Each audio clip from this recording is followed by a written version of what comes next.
के अंतर्गत भरपूर स्वागत है। दोस्तों, मेरा नाम है राम प्रकाश कुशवाहा। मैंने मध्य प्रदेश लोक सेवा आयोग की प्रारंभिक परीक्षा 2022 को पहले अटेम्प्ट में क्वालिफाई किया था। तो जैसे कि आप सभी लोगों के बहुत सारे कमेंट आ रहे थे कि सर क्या मध्य प्रदेश लोक सेवा आयोग की प्रारंभिक परीक्षा जो 28 अप्रैल को होने जा रही है, क्या इसकी डेट में किसी न किसी तरह के बदलाव हुए हैं? तो नहीं दोस्तों, इसको मैं अभी क्लियर कर दे रहा हूँ कि अभी तक कोई भी बदलाव नहीं हुए हैं। आप लोगों की प्रीलिम्स की एग्जाम डेट को लेकर आप लोगों की एग्जाम डेट 28 अप्रैल है और 20 अप्रैल से आप लोगों के क्या बोलते हैं, आप लोगों के प्रवेश पत्र जारी कर दिए जाएंगे। तो आप लोग 20 तारीख से आप लोग लगभग एक हफ्ते पहले आप अपने प्रवेश पत्र को डाउनलोड कर पाएंगे। तो किसी प्रकार की चिंता करने की जरूरत नहीं। आप लोगों का पेपर 28 अप्रैल को ही होगा। तो आप लोग, और एक बात और जो बहुत ही इंपॉर्टेंट है और उन विद्यार्थियों के लिए जो नए हैं खासकर, दोस्तों आप सभी लोग जानते होंगे कि हाल ही में एक पीएससी के द्वारा एक रिपोर्ट जारी की गई थी हाल ही में, कुछ दिनों पहले, लगभग एक सप्ताह पहले। तो उसमें उन्होंने बताया कि जो सी सेट का पेपर होता है, जो प्रीलिम्स में 2 पेपर होते हैं वहां पर, एक जीएस पेपर फर्स्ट और एक सी सेट का। तो सी सेट का उन्होंने एक जारी की थी रिपोर्ट, उसके अंतर्गत उन्होंने बताया था कि बहुत सारे विद्यार्थी 2023 की परीक्षा में जो भी भाग लिए थे, उन्होंने उनमें से लगभग 35 से 40% ऐसे स्टूडेंट थे जो जीएस पेपर फर्स्ट में तो क्वालिफाई थे, लेकिन सी सेट में फेल हो जाने के कारण उन्हें पूरी तरीके से उनका प्रीलिम्स क्वालिफाई नहीं हुआ। तो यहाँ पर बात ये है कि जैसे कि मैंने प्रीलिम्स को दिया था और क्वालिफाई भी किया था पहली बार में वो भी, तो मैं आप लोगों को बता दूं कि जब भी आप सी सेट के पेपर को सॉल्व करने जाए, सी सेट के पेपर को जब भी आप सॉल्व करने जाए, तो वहां पर एक बात का जरूर ध्यान दें कि आप जब भी पेपर को सॉल्व करेंगे सी सेट के, हमेशा पेपर को पीछे से देखेंगे। पीछे से देखने का मतलब ये है कि जब भी आप पेपर को खोलेंगे तो पीछे जो पेज रहेगा, पीछे से आप पढ़ते हुए जाएंगे। जैसे क्वेश्चन रहेंगे वहां पर 100, 19, 18 ऐसे इस तरीके से जो प्रश्न रहेंगे, तो वहां से आपको करना स्टार्ट करना है। अब मैं ये क्यों बोल रहा हूं, क्योंकि मेरा अनुभव है कि जैसा कि आप अगर पीछे से करने जाएंगे, तो जब भी आप पीछे से पेपर को हल सॉल्व करेंगे, तो वहां पर आप लोगों को कम से कम 3 से 4 ऐसे पैराग्राफ मिलेंगे, हिंदी के पैराग्राफ मिलेंगे, जो आप अगर 10th तक कुछ भी नहीं पढ़ा होगा, ऐसे भी नॉर्मल ही, मेरे कहने का मतलब आपने अगर नॉर्मल भी कुछ पढ़ा होगा, आपको थोड़ा पढ़ना भी आता होगा, थोड़ा बहुत समझना, तो आप जरूर, मेरा ये वादा है कि अगर उसमें से 10 प्रश्न आएंगे तो आप लोगों को कम से कम 7 से 8 प्रश्न तो आप कर ही पाएंगे। और इसी तरीके से करके अगर आप 4 पैराग्राफ को कर लेते हैं, तो कम से कम अगर 8 प्रश्न भी कर पाते हैं, तो 8 पंचे 40, 40 दूनी 80। तो यहाँ पर आप लोगों की अगर 8 पंचे 40 और 40 दूनी 80, तो 80 नंबर तो यहीं पर हो जा रहे हैं आपके। तो आपका कुछ और करने की आपको जरूरत ही नहीं पड़ेगी। 2-4 प्रश्न आप रीजनिंग के कर लेना, 4-6 प्रश्न आप मैथ के कर लेना, ऐसे ही और भी चीजें आप लोगों से बन जाएगी कुछ जनरल नॉलेज की। तो आप लोगों का आराम से आप लोगों का क्वालिफाई हो जाएगा। जैसा कि आप सभी लोग जानते होंगे कि केवल इसमें 40%, 100 में से केवल 40% मार्क्स चाहिए, लगभग 80 नंबर चाहिए आपको इसे क्वालिफाई करने के लिए। बाकी किसी प्रकार की आपको प्रॉब्लम होने वाली यहाँ पर नहीं है। एक बात और जो विशेष रूप से स्टूडेंट को याद रखना चाहिए, जब भी पेपर देने जाए तो आप अपनी OMR सीट को जरूर देख कर जाएं।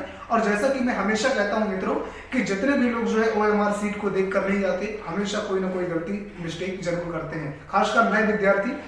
इसलिए उन लोगों के लिए मैं बोल रहा हूं, क्योंकि कभी भी आप लोग जानते होंगे कि MPPSC का एग्जाम होता है वो ऑफलाइन होता है OMR सीट के माध्यम से, क्योंकि वहां पर गोले भरने होते हैं।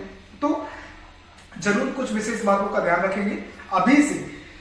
मैं तो अभी से कहता हूं कि आप पुरानी OMR सीट की कॉपी आपको मिल जाएगी इंटरनेट पर, वहां से आप डाउनलोड करिए, उसे जाकर कॉपी निकलवा लीजिए दुकान पे जाकर। किसी भी आप लोगों के आसपास आस पड़ोस में कोई भी दुकान होगी, वहां पर जाकर आप निकलवा लीजिए शेल्फ के पास। और वहां से निकलवाने के बाद कम से कम 20 से 25 कॉपी रख लीजिए, और डेली एक कॉपी को डेली एक OMR सीट को डेली भरना है आपको। आपकी हैबिट पड़ जाएगी, और जब भी आप पेपर देने जाएंगे तो सेम OMR सीट आपको मिलेगी। आप लोगों को किसी तरीके का झिझक नहीं रहेगा और आप आसानी से उसे भर पाएंगे, किसी तरीके की गलती नहीं होगी।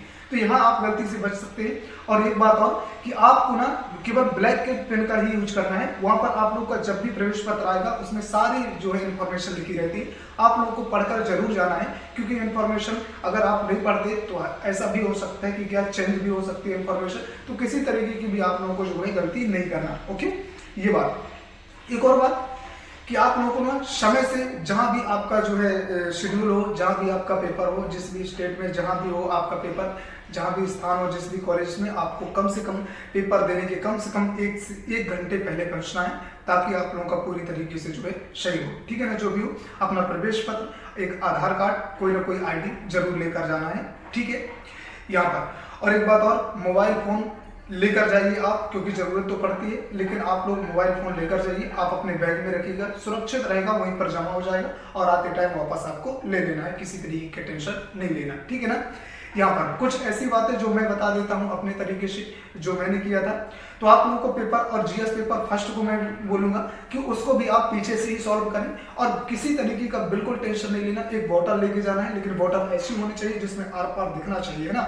जैसे कि हमारे पास एक बॉटल है, ये बॉटल, लेकिन इसमें आर पार नहीं दिख रहा है ना, आर पार नहीं दिख रहा, तो आपको लेकिन दिखना चाहिए, व्हाइट बॉटल होनी चाहिए आपकी, पानी लेकर जाना है, ताकि वहां पर, क्योंकि पानी भी नहीं मिलता। जब मैं देने गया था तो वहां पर तो पानी भी कोई रखा ही नहीं था, तो जैसे तैसे करके काम चलाया। ठीक है ना, तो ये कुछ विशेष बातें थी जो आप लोगों को जानना चाहिए। और सी साइड के लिए मैं बोलूंगा कि अभी से अगर आप लोगों का जो वेश, उस पर जरूर ध्यान दीजिए, नहीं तो ऐसा ना हो कि आप तैयारी, अगर आपका GS पेपर फर्स्ट में आप जितना भी 100% फोकस दे रहे हैं, कम से कम अब तो करिए। अगर आप सोच रहे होंगे कि नहीं जो है जब 10-15 दिन बचेंगे, 5 दिन बचेंगे, उस टाइम पे देखेंगे, तो कम से कम आपका अभी से करिए, तो कम से कम आपकी कुछ ना कुछ रीजनिंग हो जाएगी, 2-4-5 जैसे हो गया, उसमें कोडिंग डिकोडिंग आती है ना, और ऐसे करके जो है पासे आते हैं, पासे शो होता है ना, प्रोबेबिलिटी होगी, यहाँ से प्रश्न पूछे जाते हैं। इसी तरीके से गणित से, मैथ के अंतर्गत एवरेज का टॉपिक है, ऐसे ऐसे टॉपिक है, तो यहाँ पर आप लोगों को जरूर ध्यान देना है। और जो बात अंतिम है कि मित्रों के जो बहुत सारे कमेंट आए, तो खासकर बता दूं कि आप लोग की जो है डेट कोई भी किसी भी प्रकार की जो है चेंज नहीं हुई है। आपका 28 अप्रैल को आपका पेपर होकर ही रहेगा और आप लोगों को उसी के हिसाब से तैयारी लगातार करती रहनी है। मैं हमेशा कहता हूं फिर भी कि आप मोटिवेट रहिए हमेशा, किसी प्रकार का नो टेंशन दिमाग में, और 2 से 3 दिन पहले आप पढ़ाई को बंद कर दीजिएगा। बिल्कुल टेंशन नहीं, जहाँ खेलना है, जहाँ घूमना है, अपने मम्मी पापा के साथ घर जाना है तो घर घुमाइए, कहीं तैयारी कर रहे हैं तो बेहतर तरीके से तैयारी करिए। ठीक है ना, किसी ने कहा है बहुत अच्छी बात कि राही तू चल चला चल, राही तू चल चला चल, मंजिल की फिक्र मत कर, राही तू चल चला चल, मंजिल की फिक्र मत कर, बस तुझे थोड़ी ही दूर की बाकी है, बस तेरी थोड़ी ही दूर बाकी है, मंजिल तुझे मिलना जरूर है। ठीक है ना, तो याद रखिएगा आपको मंजिल जरूर मिलेगी, बस आप तैयारी करते रहिए अपनी पूरी लगन के साथ। तो बस इसी के साथ, बस अगर वीडियो पसंद आया हो तो चाहे तो लाइक कर सकते हैं, चैनल को सब्सक्राइब कर सकते हैं, ताकि कि मैं अपने हिसाब से जो भी मेरे साथ हुआ, जिस तरीके से मैंने पेपर दिए, तो मेरे थोड़ा बहुत जो अनुभव है आप लोगों के सामने में शेयर करता रहता हूँ इसी वीडियो के माध्यम से और इसी चैनल के माध्यम से। तो जैसे आपको लगे, बाकी सब आप सभी लोगों का जो मेरी तरफ से आप सभी लोगों को बहुत सारी शुभकामनाएं कि आप सभी लोग इसी बार सफल हों जरूर। Thank you.